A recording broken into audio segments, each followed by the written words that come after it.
again in Manipur to launch attacks. 3 people have been injured in another drone attack in Manipur, Senjam Chirang, we're learning. During the attack, the militants allegedly used drone bombings and mortars followed by heavy firing before leaving the area with 3 automatic weapons from the post. Government sources have indicated that NIA will probe the Sunday attack where 2 people died and at least 10 others were injured in Koutruk village of Imphal West, bordering Kuki district. My colleague Ratnadeep gets us more on that.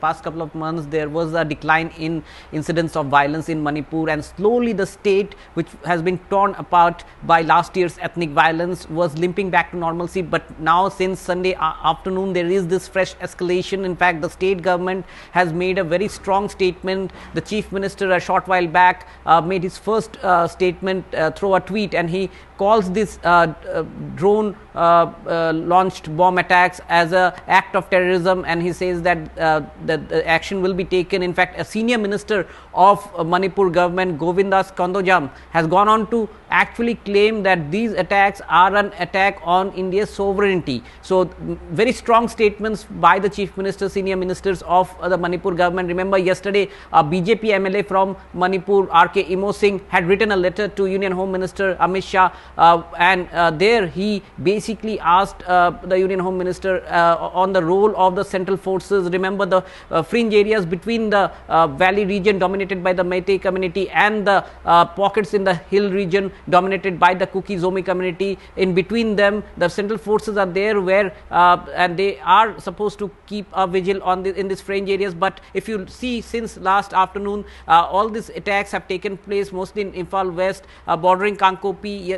Last evening's attack, which the police claims to be a bomb attack through the use of drones. 3 people have sustained injuries. One of them was a bit serious and had to be operated. Now that person is stable. That's what we have been given to understand. But what is important to note, that there was also an attack on an outpost of the India Reserve Battalion of Manipur Armed Police, where there were heavy firings by suspected Kuki militants. That's what police is claiming, and the militants had fled away with 3 automatic weapons. In that attack also, police claims that bombs were sent out to the outpost using drones. So therefore, this is a new concern for the security establishment, and the state government has said that they have sent a status report to Ministry of Home Affairs. And in fact, what we are picking up from top officials of Manipur government, that there is a possibility that Manipur government might actually request the NIA to take over the investigation of this recent escalation of violence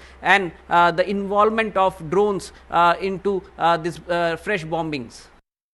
Well, on ground zero, NDTV has found that people who were hit by last year's ethnic violence in Manipur are once again fleeing to save their lives. Ratnadeep Chaudhary gets us more.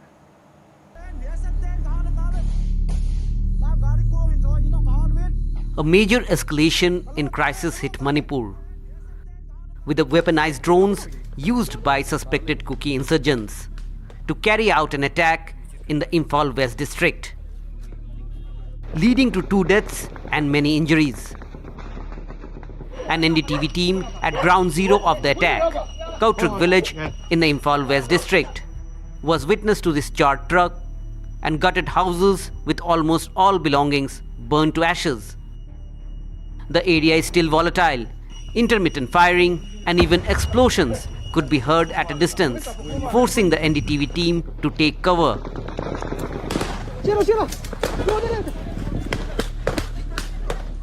Locals question the role of the central forces that gird the fringe areas like Koutruk, that lies at the border of the Meitei-dominated valley region, and the Kuki villages up in the adjacent hills.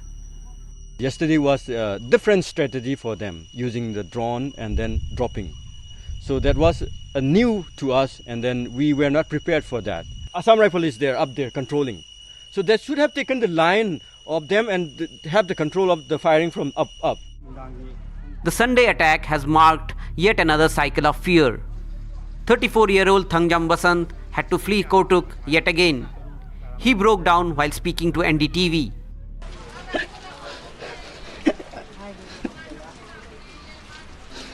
I now but boom the machete by either other sagada, you halagada, 시할래가 마윰도 마이누 잘렘베데 아두가 시 아이 절부다 윰 아이 윰도 야올레사.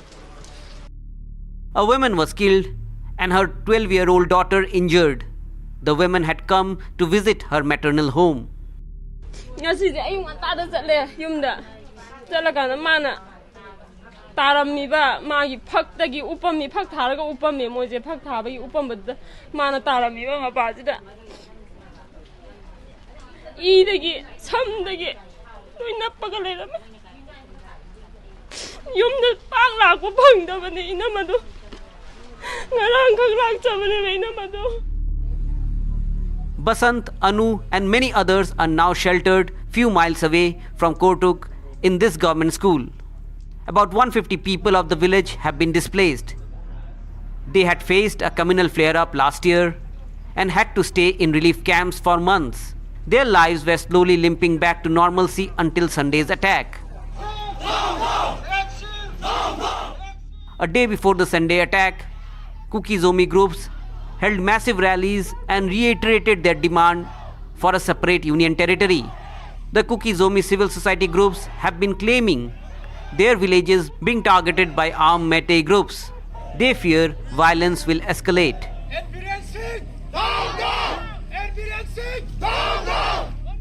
The violence in Manipur region will continue to escalate until and unless there is a permanent political solution for the Kuki Zo people, and as long as Biren Singh is in charge. While security forces continued their joint combing operation in Manipur's Kangkopi and Imphal West districts, BJP's own MLA, R.K. Imosing, in a letter to Union Home Minister Amit Shah, have questioned the role of central forces if they were mere spectator to the fresh escalation. With BM Sanju and Koutruk, this is Ratndeep Chaudhary for NDTV. Well, the situation continues to be tense on the ground. We'll get you more on that as developments take place.